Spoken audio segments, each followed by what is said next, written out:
with us. This is a late night news. Now, time for some IPL updates. It is, of course, the debut of the second IPL team, and they haven't failed to impress.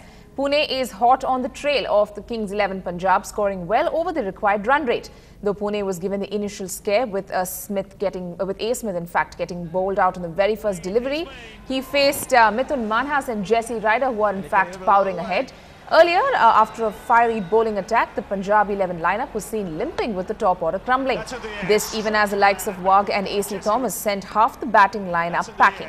McLaren, in fact, put up a brave fight, but his team nagged a paltry score of 112 in the 20 overs. The score, in fact, as we...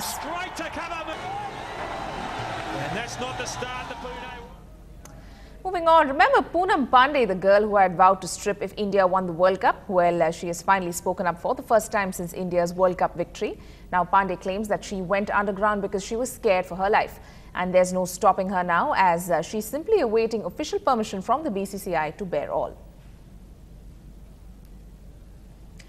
Moving on to some entertainment news now. The much-loved and successful Harry Potter franchise will come to an end when the final film Harry Potter and the Deathly Hallows Part 2 is released. The film is scheduled to release in July this year in the US. It was an emotional goodbye to Harry Potter for Emma Watson, who plays one of the lead characters in the film. Here's an excerpt from the interview.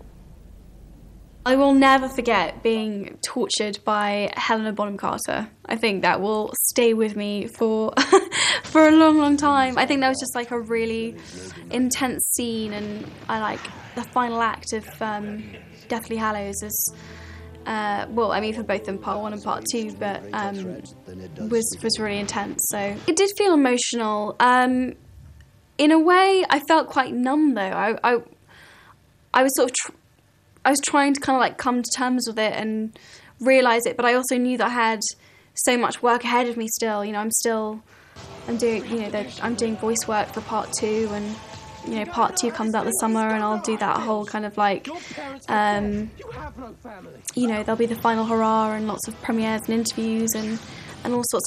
I knew I still had a lot of work left to do, so I was kind of trying to process it, but it didn't quite feel the end, and it's quite weird. It'll be like I feel like it'll be a long, drawn-out goodbye, really. Well, that's all we have for you on this bulletin. Thanks so much for watching. Good night.